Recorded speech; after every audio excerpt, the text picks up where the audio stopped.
All right, real quick. Let me get this out of the way before I start.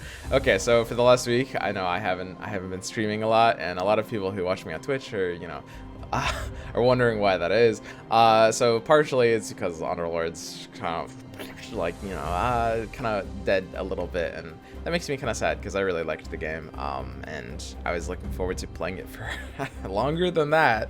I don't know. I'll continue checking out updates and stuff, but yeah, I mean, I don't feel good about it right now, honestly. And also I've been kind of like, doing some consulting work on the side for a couple of different games, and I wanted to get more into that. I've never really had time for that kind of thing, since streaming is like a 12-hour a day job, and I've just been taking like a little bit of a break to get into that. But I'll be back streaming tomorrow when the Legends of Runeterra stuff is more accessible. So Legends of Runeterra is obviously what this video is going to be about. This is like the patch notes plus expedition. Basically, this is all stuff that is changing from the last iteration of the beta a month ago to this one. So Legends of Runeterra is a game that wasn't on my radar literally at all. On day one, I was like, oh, neat, Riot is making their own card game. Cool. Oh, I mean, you guys probably had the same exact reaction. And then I played it, and then I was like, wow, this is actually pretty solid. So I ended up giving it a chance, and I'm like, I could actually see myself playing this for a while. So I have no idea how long I'll play this for, but I mean, at the very least, I will be playing it when it launches and during this next beta. It's actually a surprisingly good game. So, in this video, I wanted to basically be covering what all the different patch notes are. Basically, this is a page they effectively just put up to talk about, like, all the changes that they've made. They make their own comments on these changes, and actually these comments are pretty good. They kind of do my job for me. This video is going to end up being a little bit redundant because of these are just providing the insights that I'm kind of supposed to be providing. But I also want to talk a lot more about how the expedition mode works, because I'm minorly hesitant about it.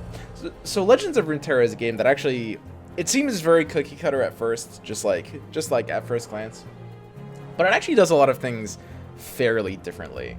And the way they do draft expeditions is what they call it, is pretty different. I mean, Hearthstone kind of did like the established digital draft. Like Hearthstone Arena is kind of like the gold standard at this point. Not gold standard, that's the wrong word, because Hearthstone Arena is not super good, but it's the standard for like what a lot of like developers do. Like every time there's some like indie card game project, it's usually that or something close to that, which is pick one of three at a time just until you complete, right?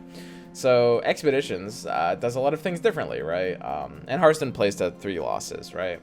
So, with 2 trials in every expedition, you're essentially playing 2 drafts every time. You can use it as a second chance after a bust, or an opportunity to build something crazy before try-herding your way to 7 wins. It's kind of interesting. Effectively, like, if I'm understanding this right, it's like price point reduction, because it will cost like the in-game currency or something like that.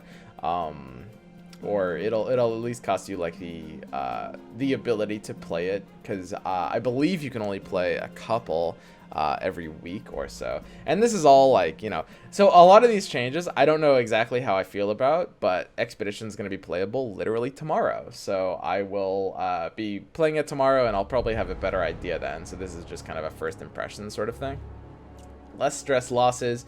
In a traditional draft, an early loss puts crazy amount of pressure on you. By changing it so the given trial ends after 2 consecutive losses, there's a lot less stress and more chance to continue on to victory.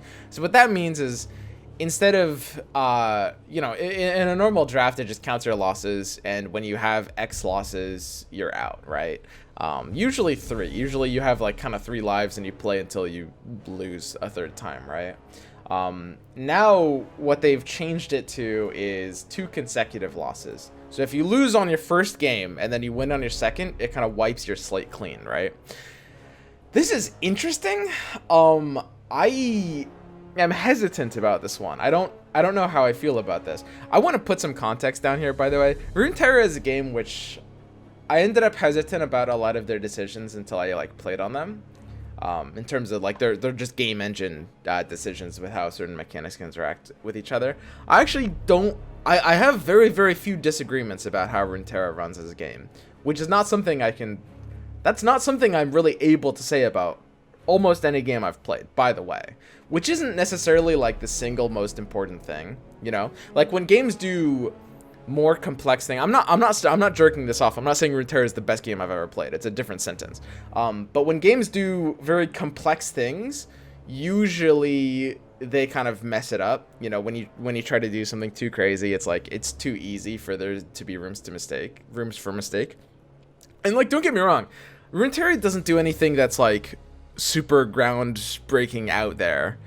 And you might see that as a bad thing, or you might see that as a good thing. It's not really either. It depends on how you look at it. But for the most part, it's a pretty clean game. Like, there's not really decisions that I super disagree with, right?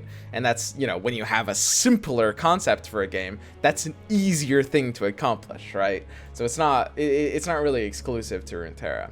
But I am hesitant about some of these draft changes, like the change for like 3 losses to 2 consecutive losses. Maybe if I think about this more or get a chance to play on it a few times, I might change my opinion. That's very, very possible. But just looking at this, the fact that it's 2 consecutive losses kind of increases variance, right? Because like if you're, you know, let's say instead of 3 losses, it's 2 consecutive losses. If you lose the 2 that are like right next to each other, which you can just do, like if you're gonna lose 2 games and the 2 games you lose happen to be right next to each other, you're out. Whereas if the 2 games you lose happen to not be next to each other at all, you're still in, right? Like in theory, you can like finish a draft, and maybe there's some rules that aren't showing here, but in theory you can finish a draft by going like win-loss, win-loss, win-loss, win-loss, win-loss, which is like, I mean, I sort of feel like that shouldn't be possible. And like, don't get me wrong, and like, variance is important in card games. You have to let the fish win sometimes. That's just how it works. Like, that's what, you know, keeps them coming back. But basically, it is important to have some amount of variance and like I don't want to say bad players, but let basically everybody be able to like finish an expedition. I'm just not sure how I feel about this exact implementation. This personally seems, and I could easily be wrong, I have a surprising amount of trust for the Runeterra devs at this point in the game, but we'll see how long that lasts. But this does seem like a step backwards. I'm not sure about that one. Strategic support. In other draft modes, the cards you get are completely arbitrary, which means you can work towards a cool strategy early, but then get no cool options for it later. In expeditions, the card you encounter is still random, but if you start drafting for a certain strategy early, you're guaranteed to come across some options for it late as well. You'll never know which cards you get, but you'll never be totally out of luck either. So this is really interesting, and this is like, I would say this is the core difference between a Runeterra draft and other game draft systems. So other games, the draft mode is basically, the whole point of draft is that it's random. The whole point of draft is that it is polarizingly opposite from constructed because it demands low synergy compositions, right? In card games, in any card game, you've got your constructed mode and you've got your draft mode. And some are a little bit better about this than others, and depending on your perspective, better might mean either direction, which is kind of funny. But there's a lot of card games that are basically, for the most part, draft is just like low synergy. So in draft, you kind of pick good stuff, you know, the stat lines, the just like not really interesting concepts. And for some people, that's a criticism. For some people would prefer a draft mode that has a higher degree of synergy. And certain draft modes do kind of accomplish this. Like, for example, when you're able to kind of build your deck at the end, like with Magic the Gathering. You know, instead of just like card by card like Hearthstone, you have a higher degree of synergy. And basically what this is saying is they don't want draft in this game to be just like good stuff, shove stats, just play the same like good decks every time, you know? Like, for example, in Hearthstone, there's this like arena picker tool, Hearth Arena. The guys who made it are pretty cool guys. But, I mean, basically, how it works is, like, there is a tier list. Every card is given a score from 1 to 100, and you pick cards that have the higher score. Things are linear. That's kind of how normal drafts tend to work, right? Now, there are, of course, exceptions to that, because obviously you need to know when to deviate from that, and there are situations where your curve is going to look in a certain way, and you will have to deviate from the higher score pick. But in general, the good cards are good and the bad cards are bad, which again, a lot of people look at as a criticism. And I might be one of those people, to be honest. I'm not really sure. This is very strange. It's not really something we've seen before. This is not really a normal draft mode. It's not really just like pick the good stuff and just focus on the fundamentals. This is suddenly you have to be more adaptive, and it is going to force some amounts of synergies, right? Like if you pick synergies early, you know, you'll be more likely to get the synergies that you want.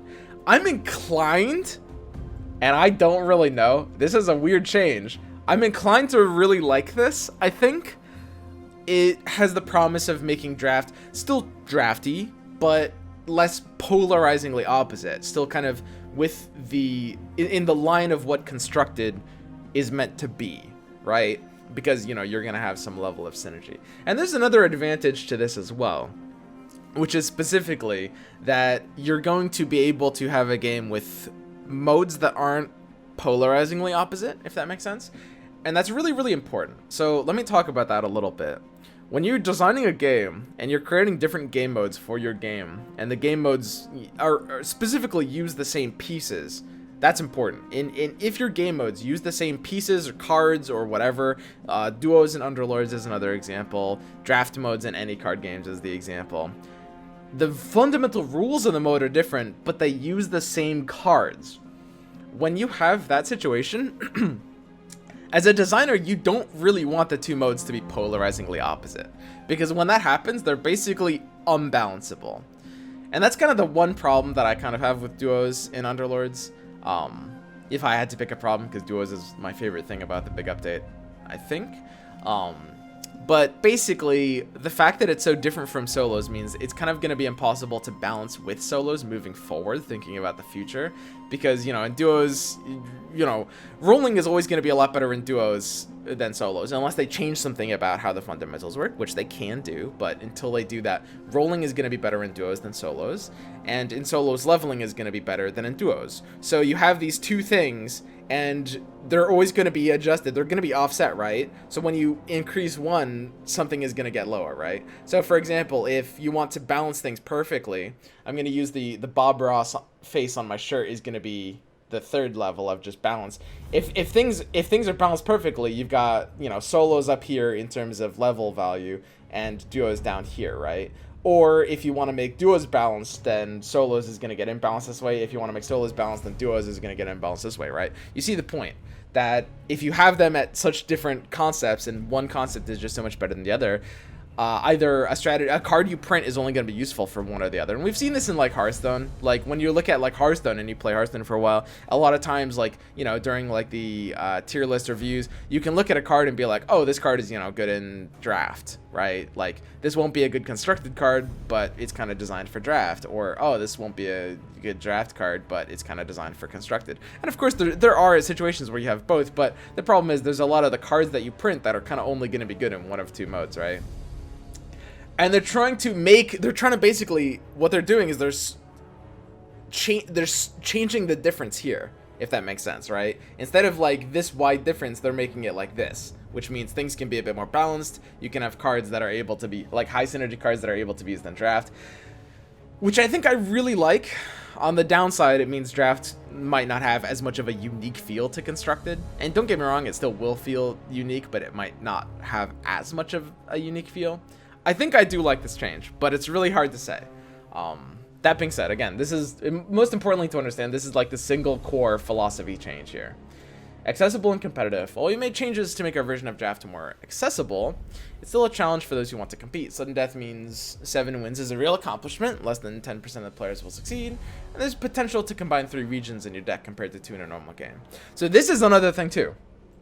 Keep in mind, this is another thing that fits into this. It's all this. They wrote it in a different category, but this line almost belongs up here, right? Think about this. Instead of being able to run like, you know, all 5 regions or whatever, they're kind of like broadening it more. When you compare it to something like Magic, it's like, I mean, it's weird to think about, basically, because when you compare it to something like Magic, you know, you have the ability to run multiple colors in draft, like 2 or 3. They chose 3 specifically, instead of, for example, like making it like unlimited, or making it like keeping it in line with 2, or keeping it in line with 4. By making it limited to 3 regions per deck, they're effectively keeping things at a higher level of synergy, right?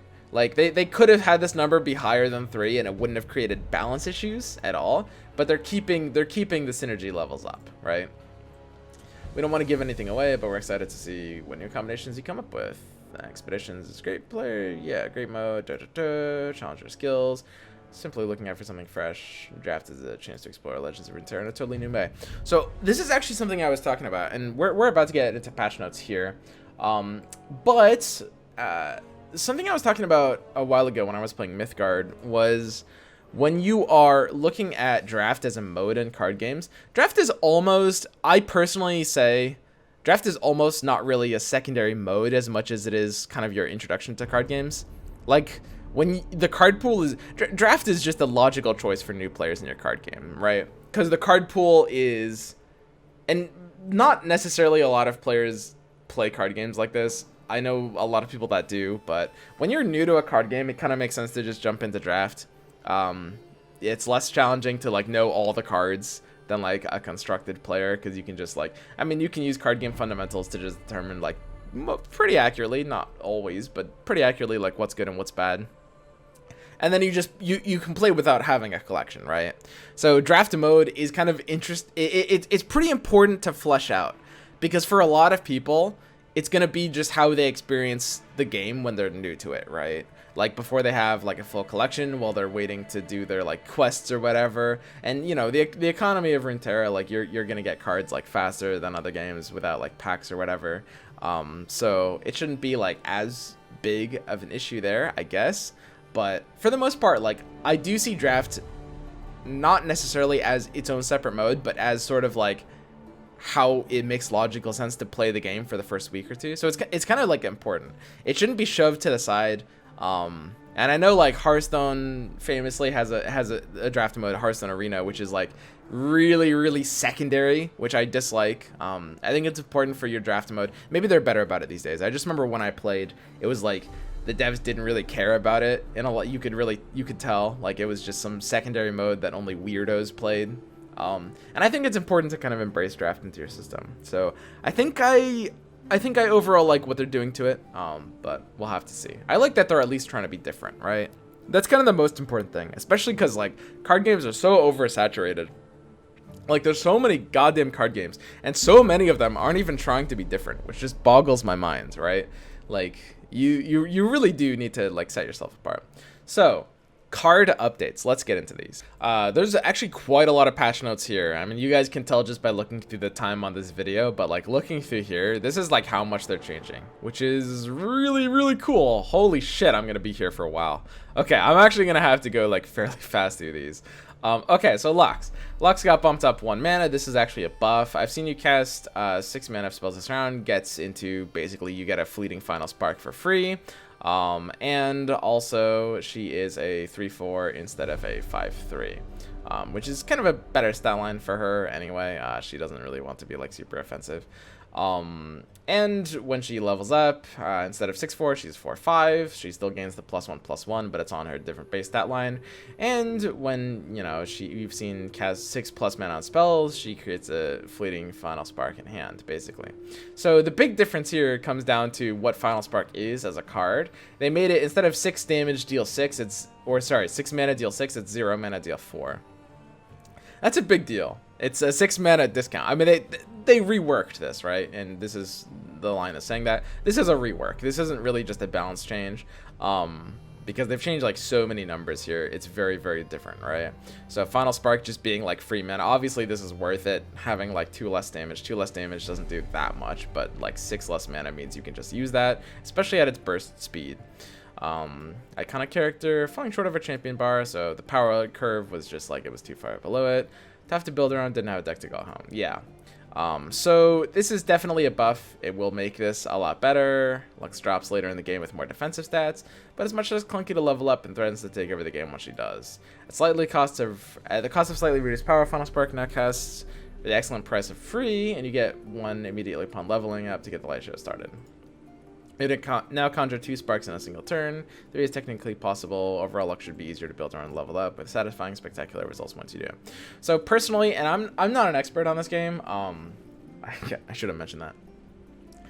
I didn't play a lot of Demacia when I did play for like I didn't even play like a ton for the last the last beta period. I didn't play for I only played like probably like 20, 25 or 30 hours of this game, which is pretty small because I mean a lot of people were jamming like 70 hours, 60 something hours in that like 5-day period or something like that.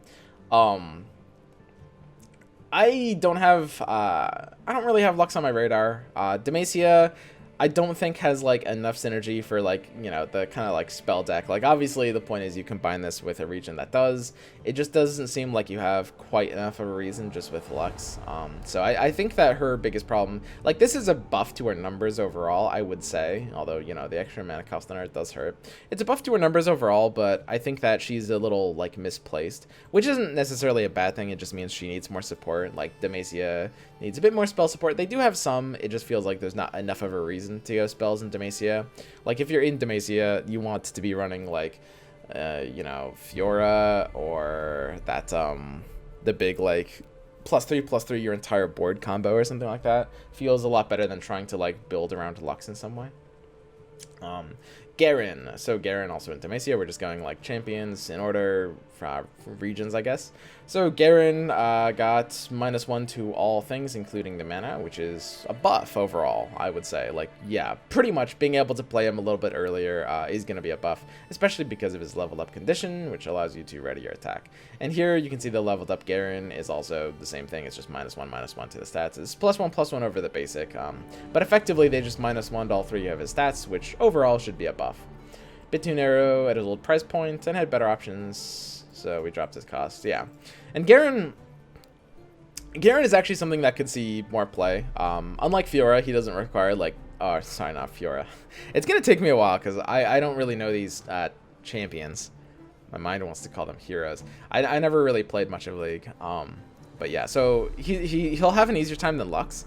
Because, I mean, he doesn't really require that synergy build around, you know? I mean, being able to just, like, ready your attack, like, every round is potentially powerful.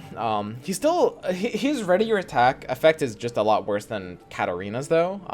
Specifically, it's start of round ready your attack, which basically just means you can attack even when it's not your turn to attack, which isn't that crazy of an advantage.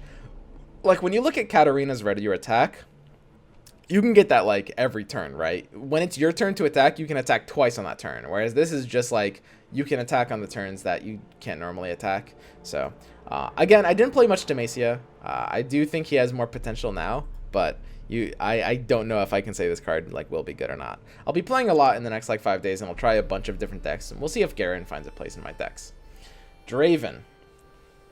Draven, quick attack. So they lowered his attack here by 1.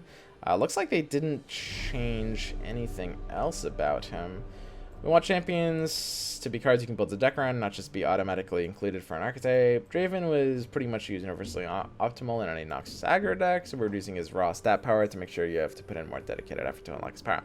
Yep, makes sense. Okay. So a bit of a nerf to Draven. Shen.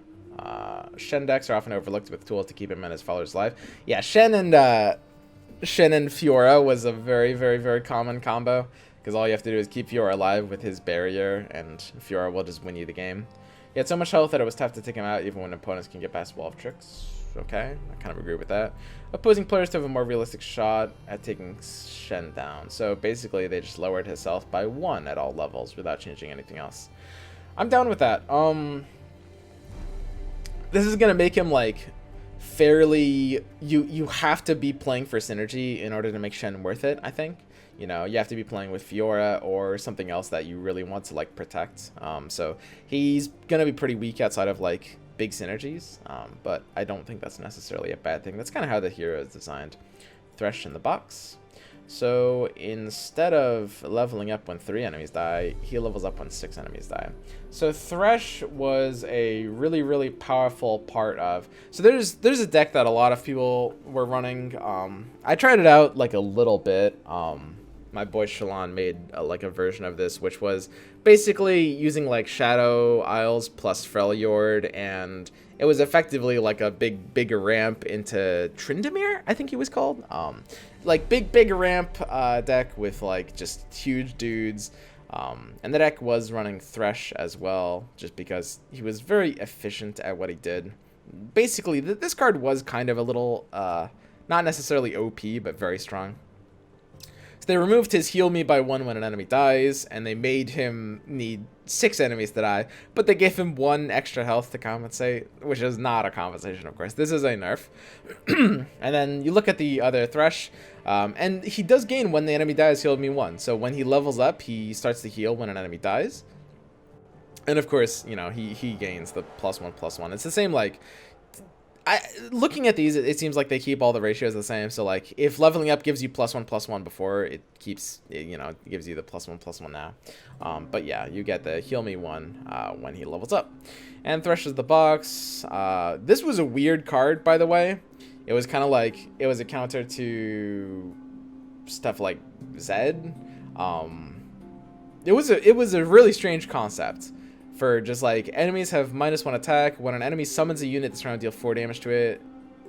Was very strange. Because you can't, the summon doesn't go on the stack in this game. So you can't like, you basically can't damage something after it's played. You have to play this before they're going to play something, which is interesting. And this is deal 3 damage to each enemy that was summoned this round. So yeah, this was a bizarre card. This was one of the weirdest design cards in the game, and they kind of normalized this. So now suddenly, you know, if you're playing against Thresh, you're gonna want to be maybe a little bit careful about playing too many units on the same round, because otherwise the new box might be able to punish that out. So there's, I guess, like more counterplay options. I would say in terms of like the skill change, Thresh is the box represented a lot of like skill opportunities for you as the Thresh player, because you would have to read your opponent and think, okay, when do I want to activate the box, right? Now the new box, they flipped that on its back, right? Instead of giving the Thresh player like the outlet for, skill and awareness, they gave it to the opponent, basically. So now if you're playing against Thresh, you need to be aware of the box as an option and not play too many units on the same rounds. But no longer is like that onus on the Thresh player to like think in those ways, right? I wouldn't say that's lower skill overall, by the way. I think that card design is typically better when it's the opponents that have the kind of like skillful play around opportunity rather than the player, typically, because, you know, you have to be very aware of like everything in your opponent's deck that you're playing around. And it typically makes things more fair as well. Has some cool play patterns, but also some extremely complex implications that just frustrated both players. Yeah, I agree with that. Makes sense. More room to play around level up quests. So we up threshold while extending the counter on both units on the board. So yeah, this is overall a nerf. We'll have to see like how good Thresh is still. I mean, at the end of the day, there's currently only like fairly few champions per region. So I mean, if he's one of the best, you still will be able to fit him into a lot of things. There's so much different in this patch. When it's a small patch, it's kind of easy to look at like, you know, what's going to be good and what's going to be bad. But there's so much different in this patch. Like, it's hard to say if Thresh is going to see play in decks, because like, I mean, for example, Calista is getting changed as well. Like every champion's getting tweaked up and down a little bit, so things are going to be, you know, more in line. And if I had to guess, I would say it's going to be harder to run him, like quite a bit harder. But that's, I mean, we need to actually like look at all the other changes. There's just too much changing here for predictions. Calista. So Calista got changed. I bond with an ally. It takes all damage for me. And now, instead of taking all damage for me, it's +2/+0 while we're bonded. That's interesting. That was an interesting effect. But yeah, Calista lost that. I bond with an ally, it takes all damage for me, into I bond with an ally, granted +2/+0 when we're bonded. So yeah, they didn't really like the it takes all damage for me, I guess. and entailed a ton of complexity for both players. So we looked at for a clear way to achieve similar results. Features some evasion to help her still deal damage on her own, plus an ally buff that'll prevent opportunities. Some evasion. So by evasion, do they just mean fearsome? I guess that's sort of like some evasion. Yeah, I mean that makes sense. But yeah, she gets fearsome too. I didn't say that out loud. Okay. This one's interesting. Maybe I didn't see a super broken interaction with this before, but I didn't really mind this effect. It was pretty straightforward and unique, and it didn't seem incredibly abusable. Like, obviously there is always going to be some opportunity to use this for value, but it didn't seem like over the top to me. Maybe that's just because I didn't see like the combo that made this nuts or something, but I feel like this part didn't need to be changed. I mean, it was unique, right? And it's, you know, it's important to have like these kind of unique mechanics in the game.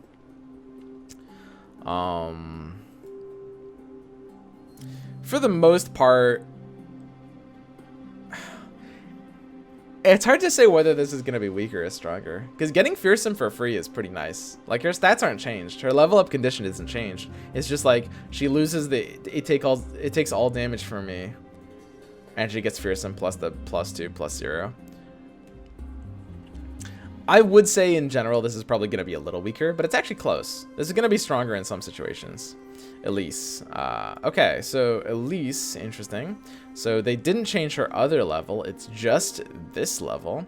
So instead of spawn on attack and spiraling, level up, 2, 2, 3. At the start of round. Okay, start of round, if you have 3 other spiders. At start of round, level up if you have. At start of round, level up if you have 3+ spiders. 3+ other spiders. Okay, sorry. They changed the wording on it, and that confused me too. Yeah, so you need 3 more spiders now. So it's basically a nerf, right? Unless I'm misunderstanding. This comment is weird. It says it's mostly a thematic driven change, but gives players running spider synergies more flexibility in turning them on. Oh no, I see. They gave her the spider tag up here. Okay, so that's fairly interesting. So yeah, this is overall a buff basically. She just has her own tag, which is, I guess, kind of nice. Like that's going to interact with some of your other spider synergies. So okay, that makes sense. So yeah, this isn't a nerf at all, because it's still the same requirement. She just has the spider tag for free while keeping the level up requirement the same as it was before. Okay, so yeah, overall a bit of a buff, and Elise was representing like a pretty powerful aggro strategy. I kind of like the Hecarim aggro. Seemed like quite a lot of fun, and this was kind of the there's at least like 3 different ways of running aggro in this game, I believe. So it's interesting. I don't think I'm gonna be playing like a ton of aggro, but you know, I'll make some kind of Elise deck. Okay, so these are followers and spells. So now that we're done with champions, so Tiana Crown Guard got changed to cost 1 more mana. Yeah, sizable stats and such a potent effect. Sure, that makes sense. I mean, being able to just ready your attack on like turn 7 for free is a little strong. Demacia decks to have more access to interactive spells and a cheaper detain should be an appealing option for a variety of decks. Okay, interesting. So capturing a unit means that your ally, basically the unit is effectively banished from play, but then when your ally who has it captured dies, then their unit comes back into play. And this is, you know, a fast spell at 5 mana. So again, I don't play a lot of Demacia. It sort of feels like this is kind of has like the Lux problem, where I'm not sure like how much of a place this will have fitting into decks. Like, capturing is always a little unreliable, you know, because if you put it on an ally who could die in some way, then you're kind of just like paying 5 mana to almost do nothing sometimes, right? Which would be really bad when that happens, and it will happen some of the time.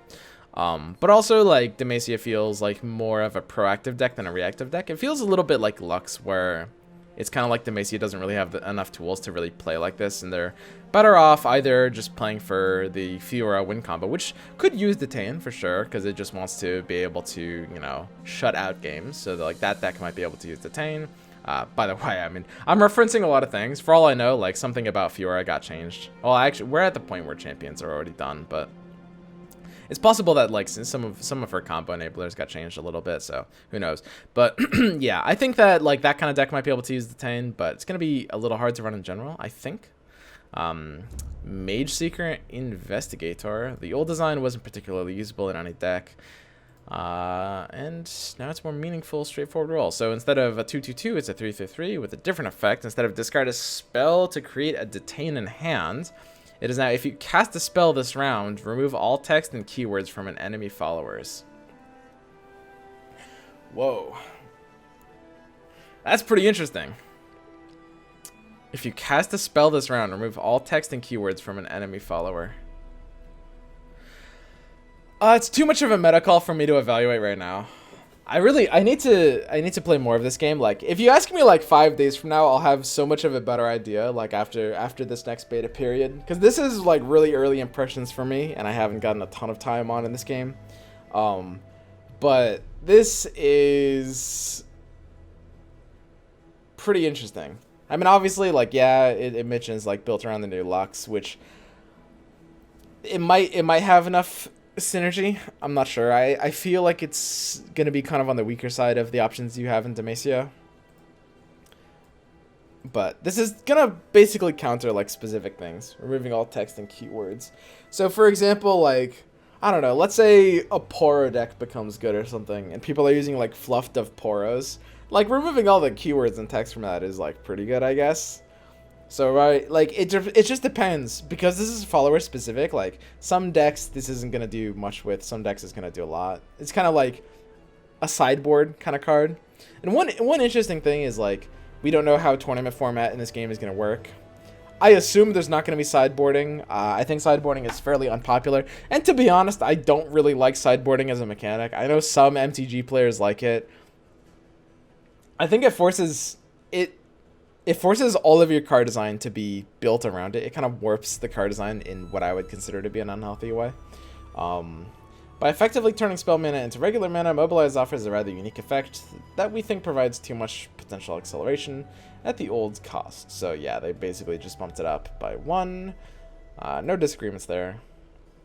Basilisk Rider. This bad boy simply offered 2 robust to stat line for its cost. They made it lose 1 attack and the Allegiance buff. Yeah, the Allegiance buff was pretty powerful in like some Noxus aggro decks. I saw a little bit of that. Intimidating Roar. Support Noxus' aggressive game plans. Fast speed made it extremely powerful defensive trick. Slow speed focuses on the card on Nintendo use case will make it less potent as a catch-all tool. I'm actually pretty okay with this. One of the decks that I have the most experience with was the like OTK, Stun, and Recall Nox deck, which used the 2 of Intimidating Roar. Right? So, yeah, Roar is pretty important in that deck, but at the same time, the fast speed wasn't super imperative for Roar being that good, because you kind of didn't even want to use Roar defensively. For the most part, in that deck, you found that you had a lot of opportunities to use Roar defensively, but it was usually a misplay anyway. Usually you wanted to use it on your own turn, like when you had the ability to attack. So obviously a bit of a nerf, but for that deck in question, which I think is one of the most fun decks to play in the game. Oh, Precious Pet too. Oh no, no, why? Why Precious Pet? No. Why would they do that? But yeah, I don't mind Roar. Okay, let's see what the reason for this is. Precious Pet's effect was unique and interesting to play with, but far too powerful at a cheap cost, rendering it a near auto-included Noxus stacks. For now, we're valuing its role in the card set as a cheap aggressive spider, so we're doubling down on that while tossing its old effect back into our design bank for now. Sure, I mean, I'm fine with that. You know, like if they're gonna use this later. So the reason I kind of don't like this, and this is like a reaction on my part, this might have been too powerful in aggro. I never played Noxus aggro. What I played was like the kind of like stun recall combo deck, and this was like a really interesting combo piece in that deck that forced both players to think, and wasn't really overpowered, but largely because that deck I was playing was just kind of weak, right? But I can see how this would be overpowered in like an aggro deck, so maybe it does need to come back in a different form to make sense. Man, I'm gonna miss this one. This was a cool ability. I think at the end of the day, I was mentioning this before when I was talking about Thresh, and I said specifically I prefer abilities that make your opponent think rather than abilities that make you think. I think there's like 3 levels. It's like abilities that make... Okay, abilities that make nobody think is level 0. And that's like most abilities in most games, honestly. Abilities that make you think is level 1. Abilities that make your opponent think is like level 2. Because making your opponent think... Because they have to be aware... An ability that makes your opponent think is always going to require more total thought than an ability that makes you think. Because at any point in time, the opponent always has to be aware, is this even in their deck? What signs would this make to be in their deck? And if this is in their deck, what are the odds it's in their hand? And if it's in their hand, how should I play in these circumstances, right? Making your opponent think is always going to create a higher skill ceiling than making you think. But then on level 3, there's effects that make both you and your opponent think. You know, and that's perfect. With Precious Pet, with this effect, you know, it's like I'm playing my Stun Recall deck, and I'm thinking like on turn 1, you know, I'm thinking, do I play Precious? I have Precious Pet in my hand. Do I play Precious, not turn 1, but like action 1 of like a late turn, like turn 6 or something. I'm like, okay, I have first action. Do I play Precious Pet in my hand? What could they have in their hand that I want to block? Right? And on turn 7, when my opponent's going first, they're thinking, okay, I'm playing against this deck. They probably have Precious Pet. They haven't played one all game, so they probably have one in their hand. They have had no opportunities to really use it yet. Should I play a big thing now on my first action to block them from being able to pet and stun it on their next action? So like, that's like a really, really cool dynamic. So I'm really going to miss this effect. I think this was like, just like a really cool design, but I don't necessarily disagree that, I mean, I can absolutely see it being like too powerful, auto-include in Noxus decks, too strong in like aggro. I mean, that makes sense. So, I mean, they'll probably just bring this kind of effect back on something that makes less sense for like an aggro deck, something with like, you know, a less attack stat line, and maybe like cost like 2 or 3 mana instead of 1, which I guess I'd be fine with, but I'm gonna miss that. This is also a, you know, a nerf to like the spider deck as well with the Elise, because I mean Elise was using this effect as well, and it's got Fearsome, but Fearsome is just not as good. So Reckoning. For a sweeper with such high potential to be one-sided, Reckoning was just too easy to slot into decks at its old cost. So decks at its old costs, we have, yeah, basically it just costs 1 less. Yep. Okay, so they made it cost 1 more. Sure, I'm totally fine with that. Oh, here's She Who Wanders. So She Who Wanders is pretty much... This was a big complaint. There were memes about this. It's a little, you know, a little slow. A little, I don't want to say overrated, but kind of, yeah, a little bit. I mean, it's not as powerful, but sure, it was OP. I'm not saying it wasn't OP. Things can be OP and overrated at the same time. Okay, so they made her cost 1 less, or sorry, I read that backwards. They made her cost 1 more mana. They took away her regen. And her effects, oh, it's all followers, not all units. Okay, so it only obliterates followers now. So the big triple nerf makes a lot of sense.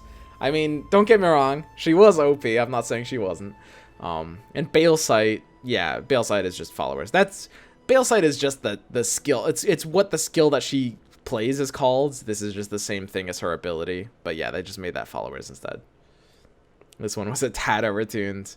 Yeah, She Who wins. Good memes. Devastatingly powerful, narrow options, obliterated champions along the rank and file. Definitely still intended as a top rate finisher. Several changes we made should give the opponents more of a fighting chance. Yeah, sure. I mean, I'm fine with that. I have no problem with that. Avalanche. Okay, so instead of dealing 2 to everything, it deals 2 to all units, which means, basically, it just means it doesn't damage the Nexus anymore. From some form of draws and guess will die situations for control decks. Yeah, I'm okay with that. I'm fine with this change. It's a pretty small change, all things considered. Like, Avalanche is still Avalanche. It just doesn't deal 2 to the Nexuses, which is fine. Doesn't really change too much. Heart of the Fluffed. A big dangerous one to take effect at burst speed. So they made it cost 1 more mana. Combine all of our Poros into a fluffed. Wait, why? Into is here. Did they change the text size? Combine all of our Poros, because they didn't change any of the letters or the words. Into a fluffed of Poros. Yeah, so they didn't change the effect at all. They just made it 6 mana. Man, nerfing Poros feels bad, man. Like, Poros weren't really that good. I mean, they were all right. They were like better than some meme decks. Poros are kind of like Murlocs. You remember Murlocs in like early Hearthstone? It's just like the kind of like mascot meme, right? Basically where it's like, you know, obviously they were gonna make a deck out of it, and Poros was pretty solid. You know, it was better than I expected, but it wasn't really that good. Now it's probably gonna feel kind of bad that this costs 6 mana, but that's fine. I'll still refine my Poro deck. I had my take on Poro deck I actually quite liked with the River Shaper, I believe it was called, to like guarantee draw into the Poro snacks. I'll look back on the deck sometime in the next like week, and I'll try to re-refine it. Weirding Stones makes sense. Little too explosive at its old price, taking its cost by 1 and giving it 1 more health to compensate its secondary role as blocker. Sure, I have no problems with that at all. This card was definitely a little strong. Like, you could play a little bit too early because it's like defender's advantage. Like, you know, you can't target it down. So it's like, you know, in an attacker's advantage game like Hearthstone, like, you play Wording Stones on turn 2 and the opponent can just kill it in like 2 turns. But in defender's advantage, like, I don't have to block with this, right? So my health is just, you know, a privilege for me to use. It's just like free bonus block when I want to use it, if I want to use it. And it's just like, it's kind of hard to target it down and kill it on its own. So it's just a lot more fair like this. Scar Maiden Reaver. This is a 5/4/6 that lost 1 health. Mostly expeditions expired. We found this card was a bit too beefy at its rarity, and it was crowding out other choices. Okay, that makes sense. Like, depending on like the rarity, you know, you kind of have to balance around the draft mode a little bit. I think that's fine. It's probably gonna be hard to run this card in constructed there. Navoria Blade Scout. A little too all or nothing, outstanding in the right situations, much less so in the wrong ones. We're toning down its extremes so it's a little less explosive, more consistently useful. So it used to be when I'm summoned, give me +2/+0 and elusive, and now it's when I'm summoned, give me elusive this round. So they've averaged its attack instead of, but the +2/+0 was this round, right? I always kind of hate it in card games because like, You can never be sure based on the text. You can read this English language sentence in like 2 different ways. You can say, give me +2/+0 permanently and give me elusive this round, or this round applies to both the +2/+0 and elusive. I'm pretty sure it was both this round. I remember this card being used against me. I don't know if I played it myself. So yeah, overall, I would probably say this card is a little bit worse. It's a little weird, right? You would think this card might be better overall because it has the average attack, right? So you look at like a 2-turn clock and this card will deal the same amount of damage. It'll be 3 and 1 here and 2 and 2 here. You look at a 1-turn clock and this card will be 1 damage ahead. A 3-turn clock, the new card will be 1 damage ahead because instead of 3 + 1 + 1 is 5 and 2 + 2 + 2 is 6. So it just depends. Like, they're balanced around a 2-turn clock.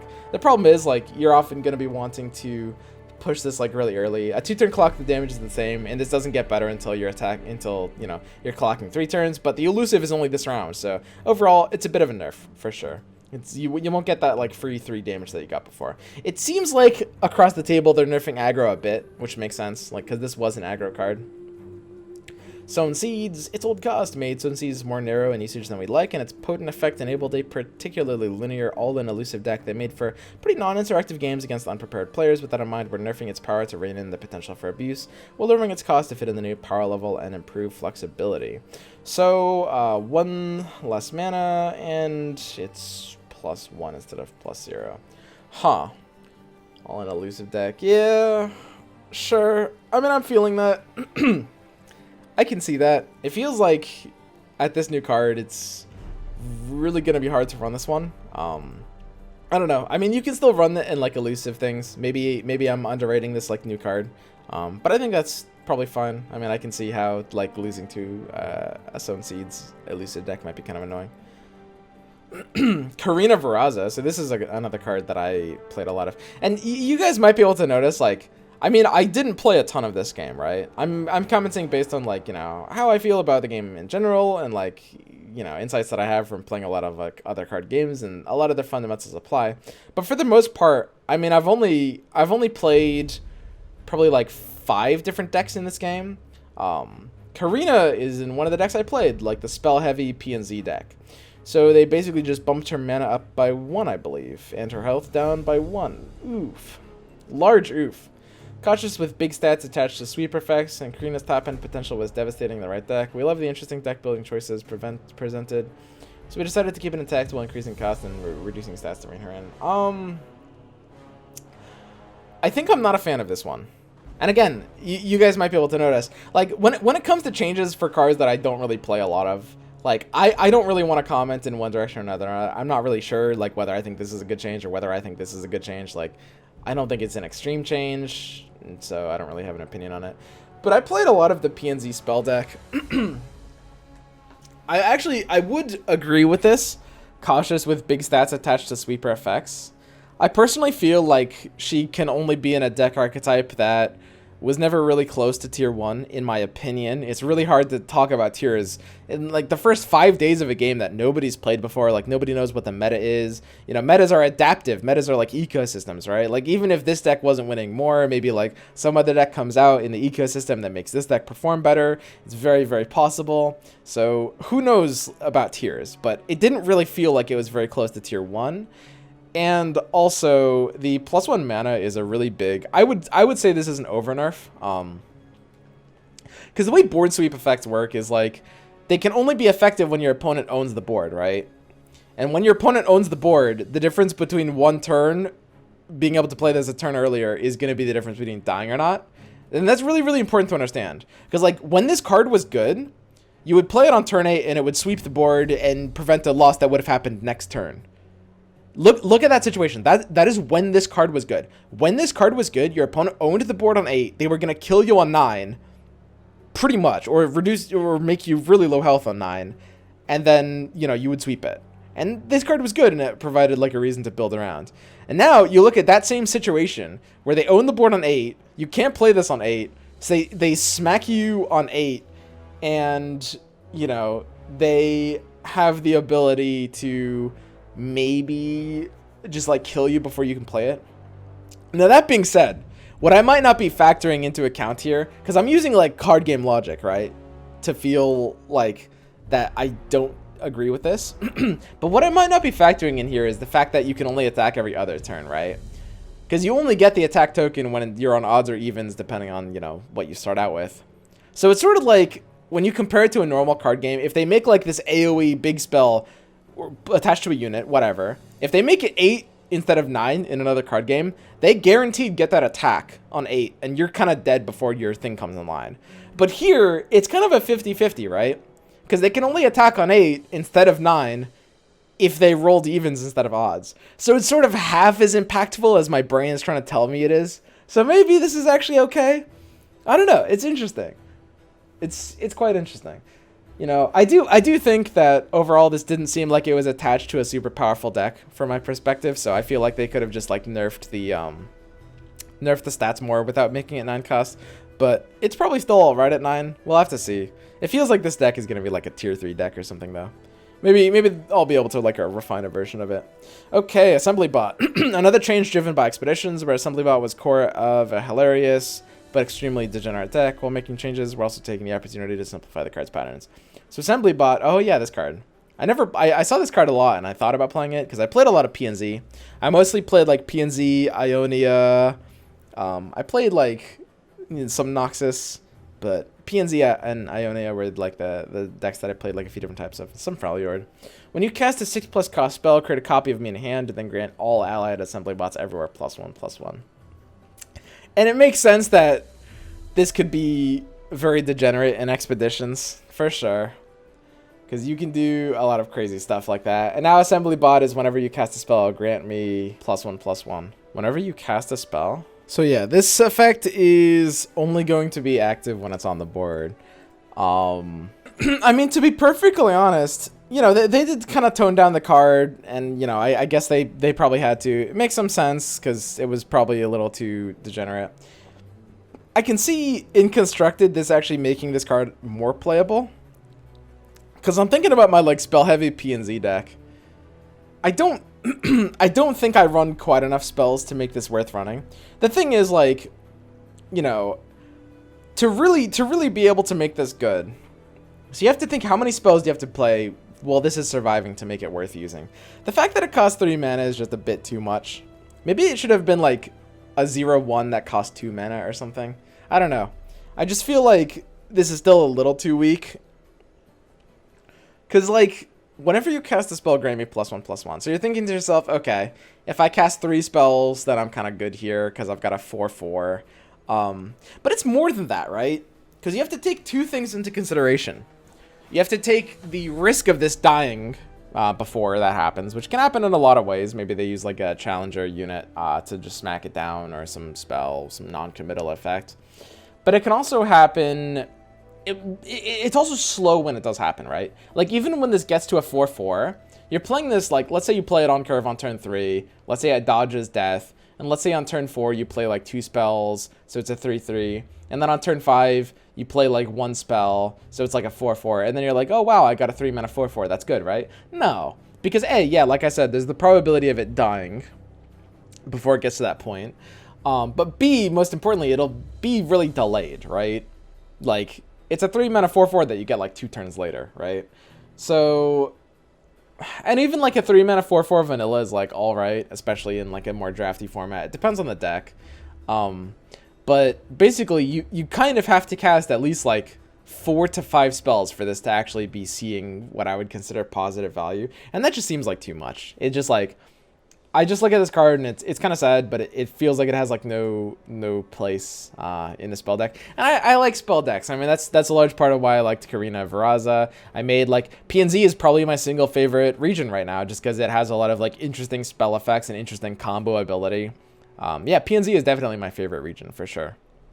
And has a lot of like kind of meme potential as well. So yeah, Assembly Bot feels like he's not really going to be... I mean, to be fair, the first version wasn't really used in Constructed either, but at least like there was a meme deck around it. So yeah, it would have been cool if this was a 2 mana like 0/1. It still might... I mean, I still don't think it would have been good, but it would have felt a bit better at least.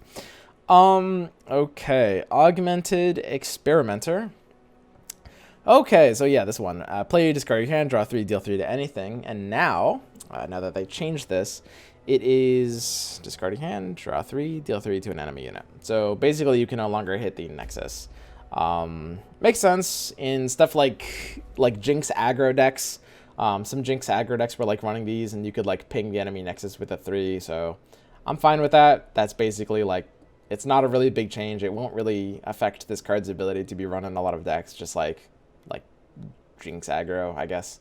Like, depending on like the deck. I mean, you can still run this in Jinx, and it's not as if this is really bad just because it can't hit Nexus. But that's the only situation where it feels like worse, when it's aggro.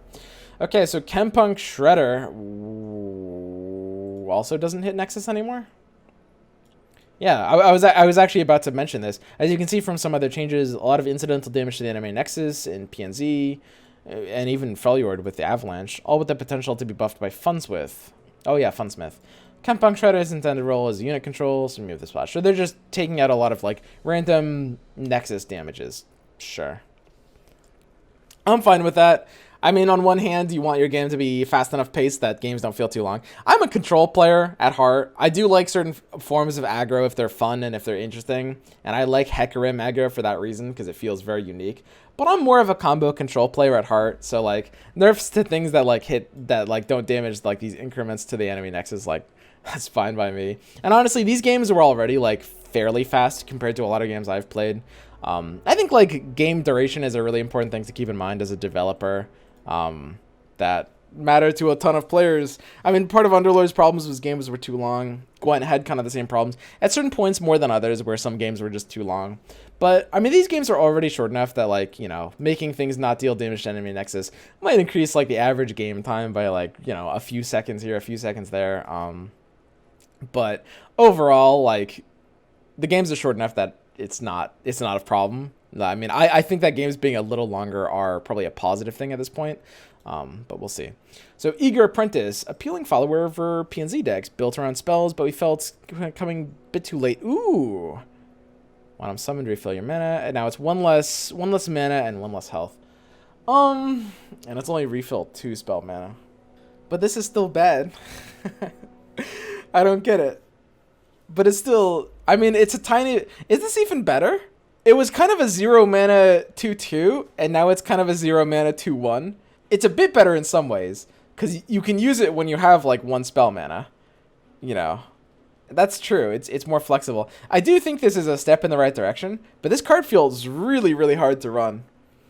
I mean, a conditional 0 mana 2/2 isn't even necessarily great. It depends on like what your draw power is looking like and a lot of other factors, but it still feels a little too clunky personally for me. Especially as someone who's spammed a lot of spell decks. Flame Chompers, here we go. When I'm discarded, summon me, and it just got chunked, lost 2 health. That makes sense. I mean, Jinx decks were pretty good. Relatively innocent part of the discard deck, but it was an amazingly flexible tool for pushing through damage, locking up multiple blockers. We want Chompers to generally tie up 1 good unit for combat, not many, so we're reducing its health.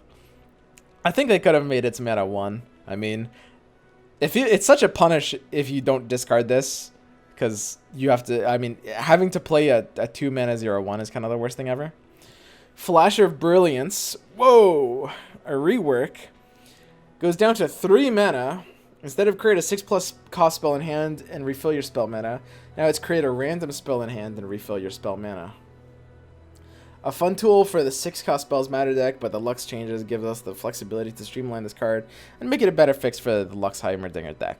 So I never ran Lux with my Heimerdinger. Maybe it could actually be something I could look at now that the Lux thing costs 0. I could try it. I mean, I think I would rather just be in like Ionia for Deny at that point. Dude, I wonder if they're changing Deny. Okay, so Flash of Brilliance. I think this is a good change. I do think that there was too much support for the 6+ cost spell archetype. I think that was a bad idea as an archetype. And it looks like the devs agree with me here, because, you know, I mean, they're kind of neutering this right above. Of course, there was Assembly Bot as well. It's no longer a 6+ cost spell. And then they changed Lux as well. I think it was just a bad idea. I think it wasn't really going to work. Not without significant changes. So I'm a lot more on board with them, like, churning out stuff like this. So the question is, Flash of Brilliance, is this something that you can run? So it's a burst speed thing at 3 mana that refills your spell mana, so it pays for itself and it creates a random spell in hand.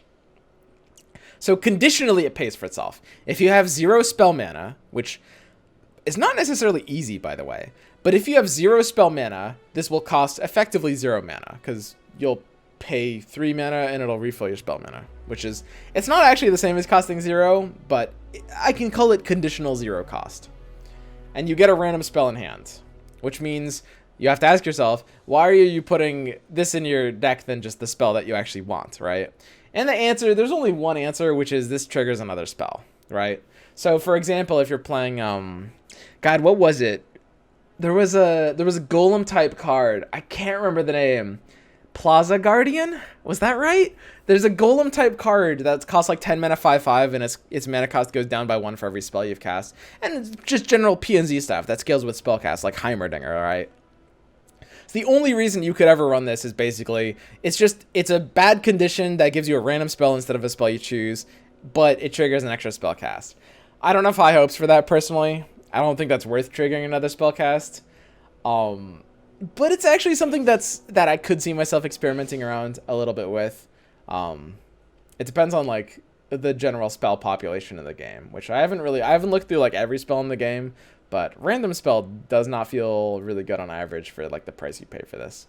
That being said, I mean, I'm still on board with this change. I didn't really like the 6+ spell archetype, and this is actually like, it's close.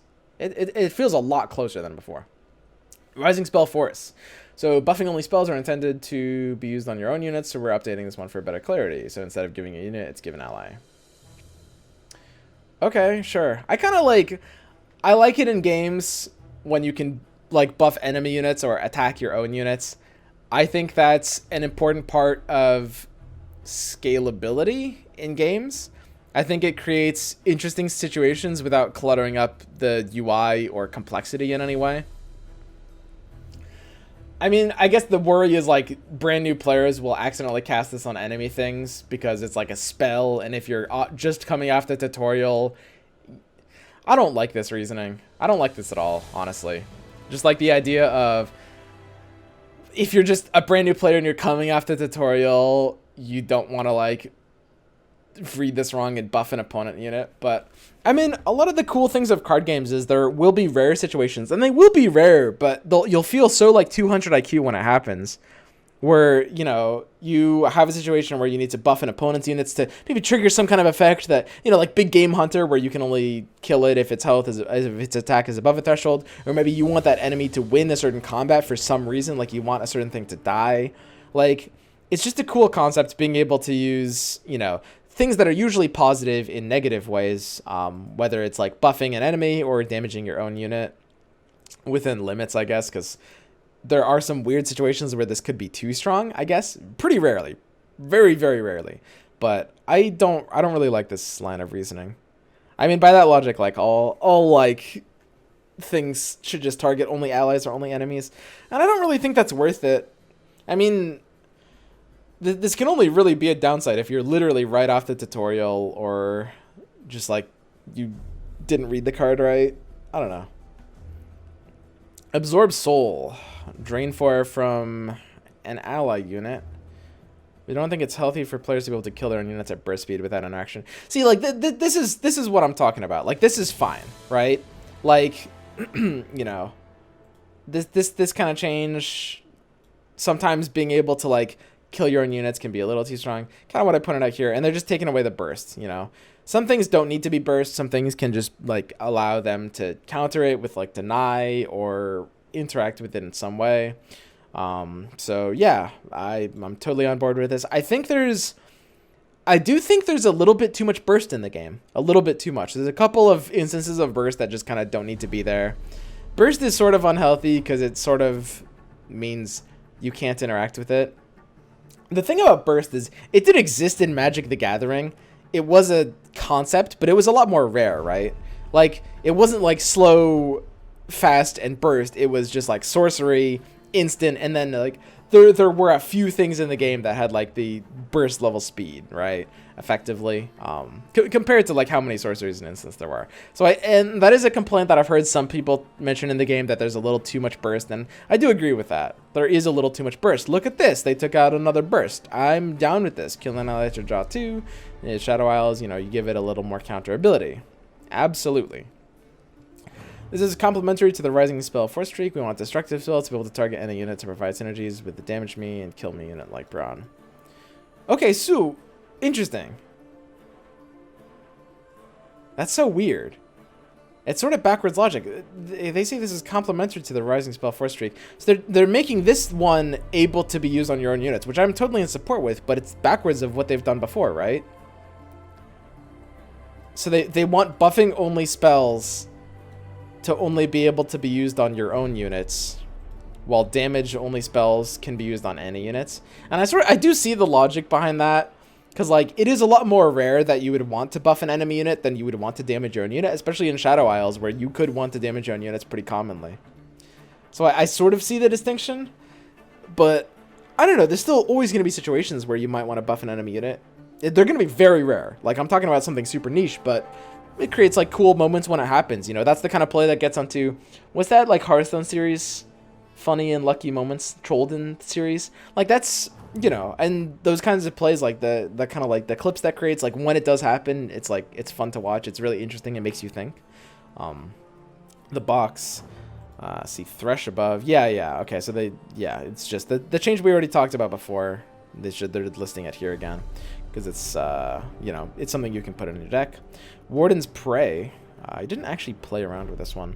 Field design was nifty, but not quite powerful enough to make it a meaningful option for decks that want to build this kind of effect.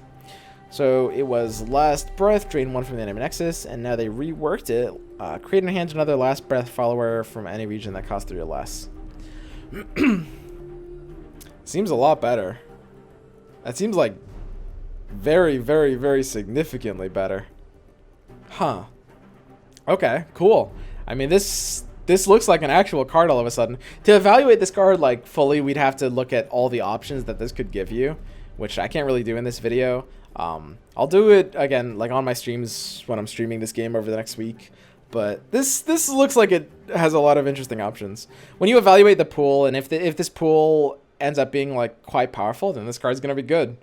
Like, this can easily fit in some decks, depending on how powerful the pool is. Withering Wail changes targeted at extremes in the form of massive heals against wide boards or with a damage boost from Funsmith.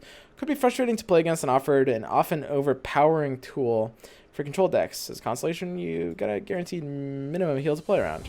So instead of drain 1 from all enemy units, it's now deal 1 to enemy units and heal your Nexus 3.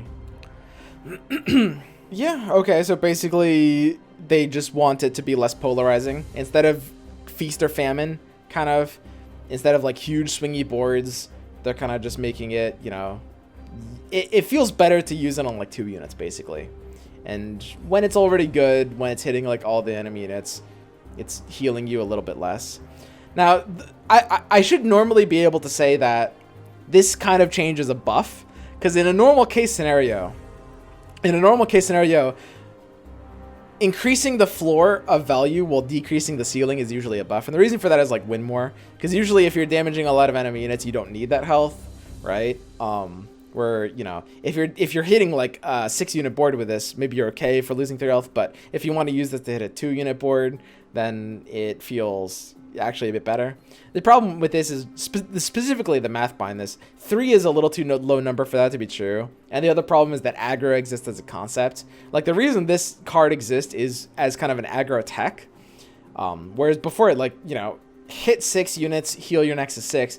And against aggro, that's where your health, your Nexus health matters the most. So this is definitely a nerf, like, for sure. It makes it kind of less able to be the aggro tech that it wants to be, I guess.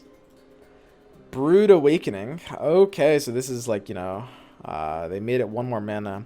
We'll have flexibility for a Swarm the board card, but it makes for an extremely powerful effect that we'd like to slightly delay hitting the board. Sure. Yeah, I mean, it was fairly strong. I mean, you ran it in the, like, Spider aggro board as, like, a kind of, like, not finisher, but sort of, like, sets up your finisher, right?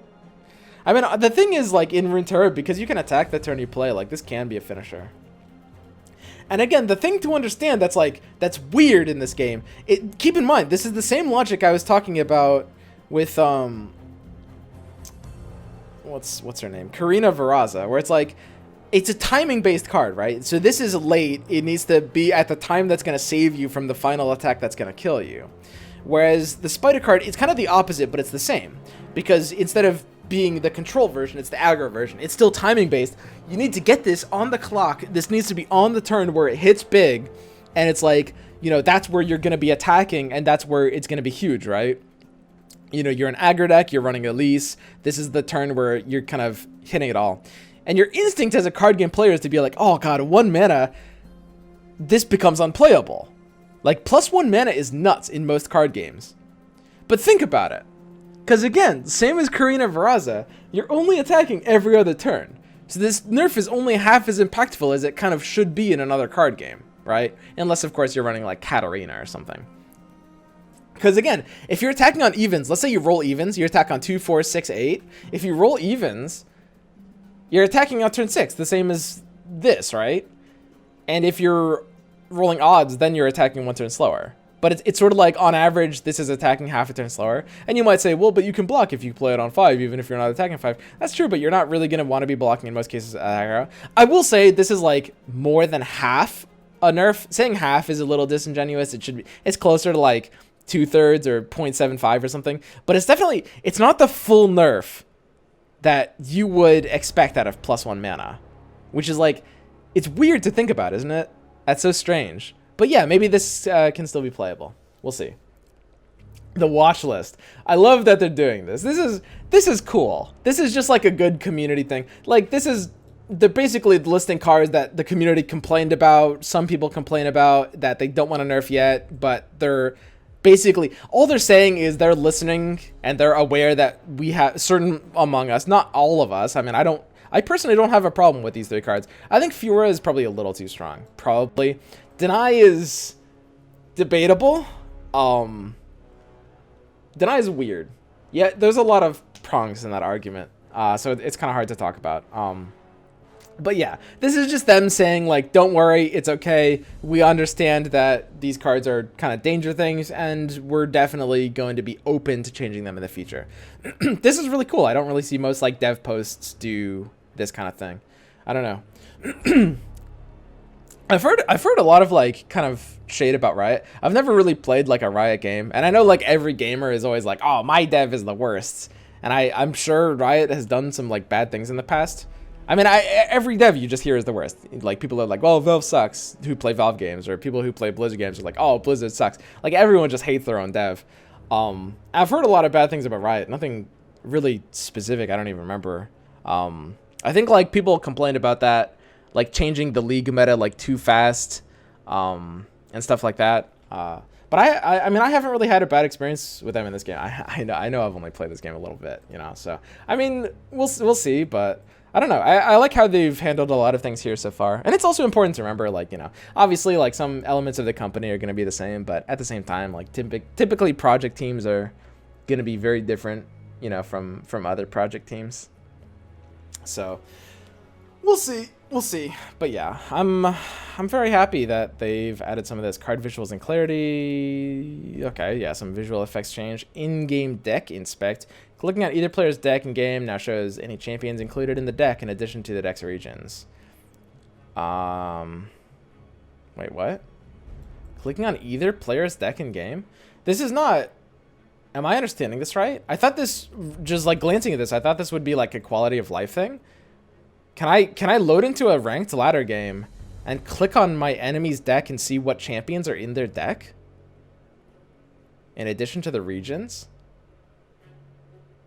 Announcing champions at game start, so players don't need to inspect decks every match.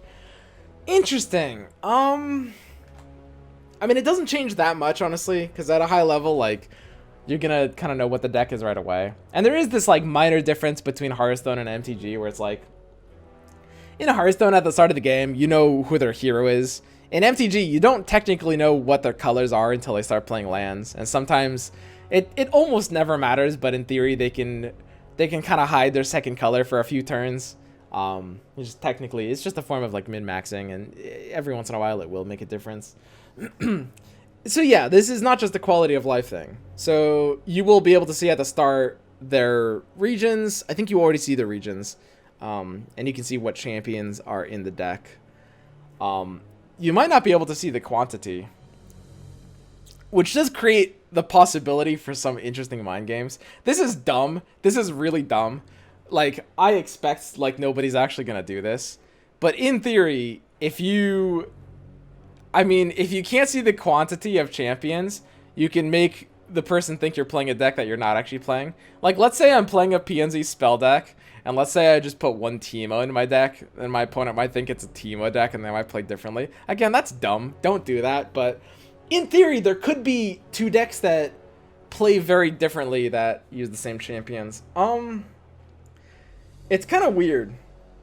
I don't necessarily know if I like this. I need to think about it more. So one problem... So here's the problem with this. Because it's not immediately apparent at first. But basically, when you have a situation where the opponent has certain information based on the decisions you've made already at that point, it changes the decisions that you make. Because controlling information is a part of card games, right? That's important to understand. Controlling information is a part of card games. So if I can control my opponent's information by tweaking my heroes a bit, I might be inclined to do that. Now, the example I just gave you is really dumb. That's a just meme example where I put Teemo in a deck that I don't want to, right? But for example, okay, so I can talk about old school Gwent. In old school Gwent, there was a reason that Dagon was so powerful. And that's because, like, every part of the reason why Monsters was so good is because every Monsters deck used Dagon, right?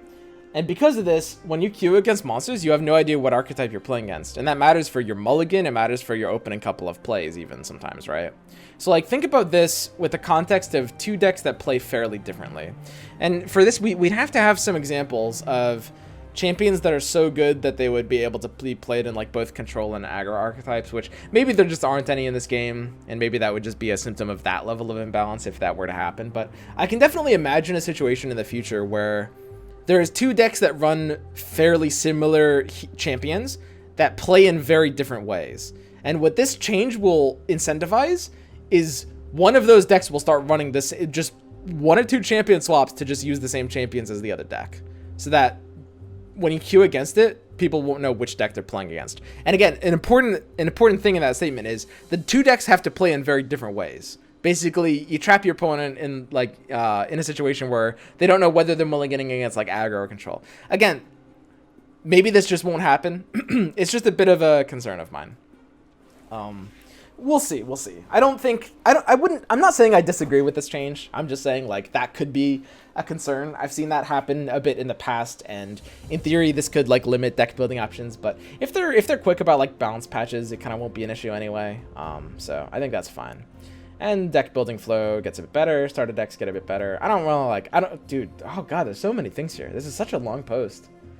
I don't want to like, get into this. This is, the video is already long enough, guys. And I kind of want to focus more on like long-term strategy and stuff. Starter decks, to be honest, I don't even know like exactly what they were before. So I wouldn't be able to comment on whether it's better or worse. But I like that they're making a ton of changes. I mean, this feels really good. This feels like what a beta should be. Like, this is really cool.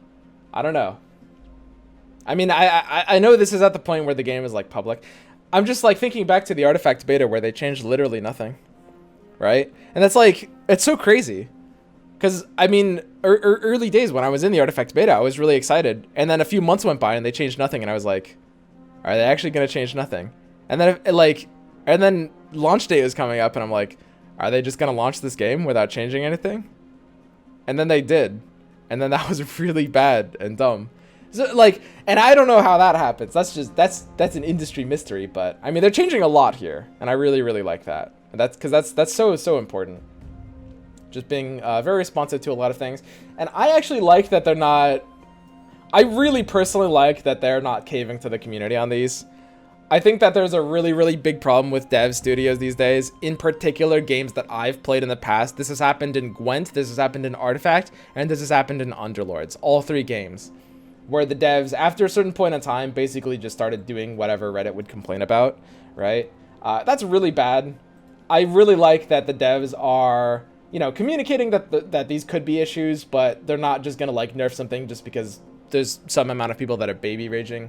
At the end of the day, I'm not saying I'm sure that none of these should be nerfed. That's not what I'm saying at all. I think Fiora might need to be nerfed a bit, but probably not as much as some people think. And she was a bit nerfed. I mean, like, even like the Shen nerfed her. At the end of the day, you can nerf something by nerfing its constituent parts instead of, like, you have to decide what the actual problem is. Deny, I think, was kind of overstated as a nerf target. I think it's kind of fine, although I could see it being like 4 mana or something. I don't think I would necessarily hate that. I'm okay with the concept of these being nerfed, right? What I'm not okay with would be a dev studio that's just going to basically, like, wake up, have their cup of coffee in the morning, literally just go to their browser and be like reddit.com/r/underlords or Runeterra or whatever, and literally just like basically punch into the game like whatever people are saying there. Because I'm not exaggerating when I say this. All 3 games I've mentioned have done this like a lot, and I do know that. Like, that's not like player speculation where I'm like, these devs are doing things that are awfully coinciding with what the Reddit posts are doing. I've literally, like, not necessarily in every single project team, but I have observed this happening at these companies, and that's it's not good. Typically, obviously it's important to listen to your community, but in terms of just like enacting every single thing that the community wants, they're not going to be right about every single thing in terms of especially the solutions, rather than, I mean, they're good at, to quote the Mark Rosewater GDC that everyone circle jerks, they are good at identifying problems, but not at coming up with solutions, right? And even at identifying problems, they're not, you know, perfect at, right? So I'm a really, really big fan of this mentality shown right here. Like I can't express that enough. After playing like these games for like the last like 2-3 years, like this is really, really refreshing. All right, and that's it. That's my evaluation of all of these patch notes. That took a long ass time. I didn't expect that to take so long. And I guess I'll see you guys tomorrow, where we'll be talking. We'll be streaming Runeterra for like 5 days. Game looks pretty fun. You know, I'm pretty excited for it. All right, guys, that's it for me, and I'll see you guys. I never know how to end these videos. It's always like really awkward. You know, I just like and subscribe.